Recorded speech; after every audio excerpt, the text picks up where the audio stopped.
Hello दोस्तों, आपका स्वागत है हमारी कहानियों की दुनिया में। यह कहानी है रोटी वाली की सफलता की कहानी।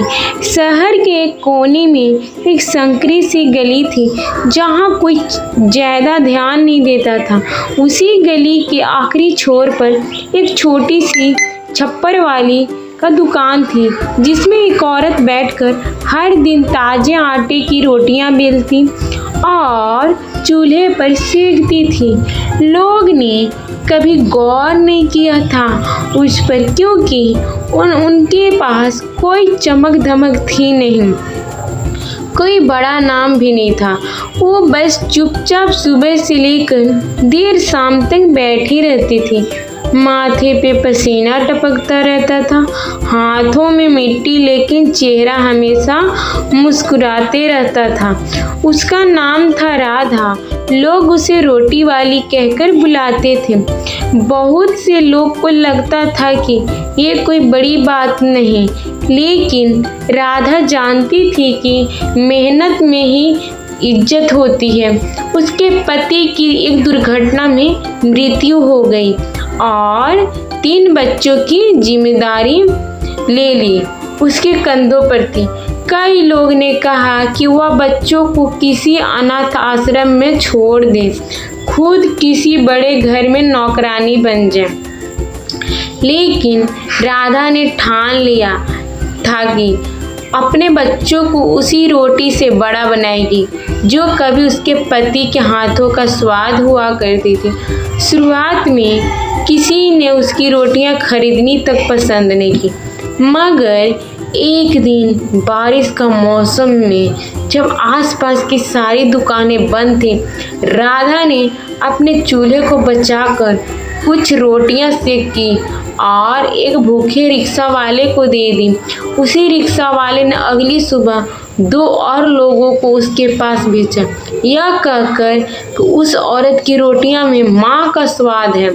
धीरे धीरे लोग उसकी ईमानदारी, साफ सफाई और मेहनत का कायल होते गए। हर रोटी वो खुद बेलती, खुद सेकती और जब तक ग्राहक के हाथ में गर्मा गर्मा हट न दे दे, चैन से नहीं बैठती थी।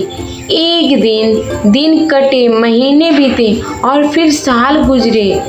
राधा ने अपनी झोपड़ी को पक्की दुकान में बदल लिया। पहले सिर्फ रोटी, फिर सब्जी, फिर मिलने लगी, फिर दाल चावल। धीरे धीरे उसकी दुकान रोटी वाली राधा के नाम से पूरे शहर में मशहूर हो गई।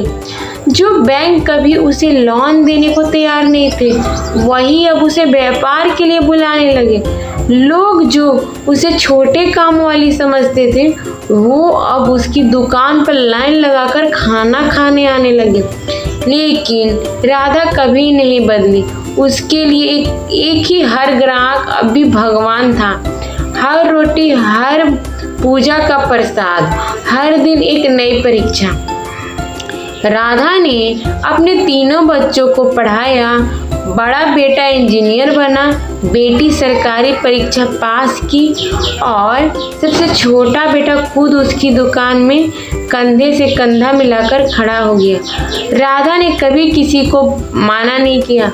जो भूखा आता उससे पहले रोटी देती, बाद में पैसा पूछती। उसका मानना था खाना बांटने से कभी घर खाली नहीं होती। जब शहर में एक दिन एक बड़ा पत्रकार आया, उसने राधा की कहानी छापी, एक रोटी माँ वाली जो दूसरों का पेट भरते भरते खुद इतिहास बन गई। उस दिन राधा ने कोई रोटी नहीं बेची, बस बैठकर रोई अपने पति की तस्वीर के सामने और कहा, देखो हमारी रोटी ने क्या कमाल किया। आज भी जब कोई नया ग्राहक राधा की दुकान पर आता है तो मुस्कुरा कर कहती है, रोटी चाहिए पर पहले दिल से कहो भूख लगी है। और फिर एक गरम रोटी घी की खुशबू में लिपटी हुई सीधे आत्मा तक उतर जाती है। अगर कहानी अच्छी लगी हो तो मेरे चैनल को सब्सक्राइब कीजिएगा, ज़्यादा से ज़्यादा शेयर कीजिएगा और कमेंट कीजिएगा। आप लोग के लिए ऐसे ही मज़ेदार कहानियाँ बनाती रहूँगी। धन्यवाद दोस्तों।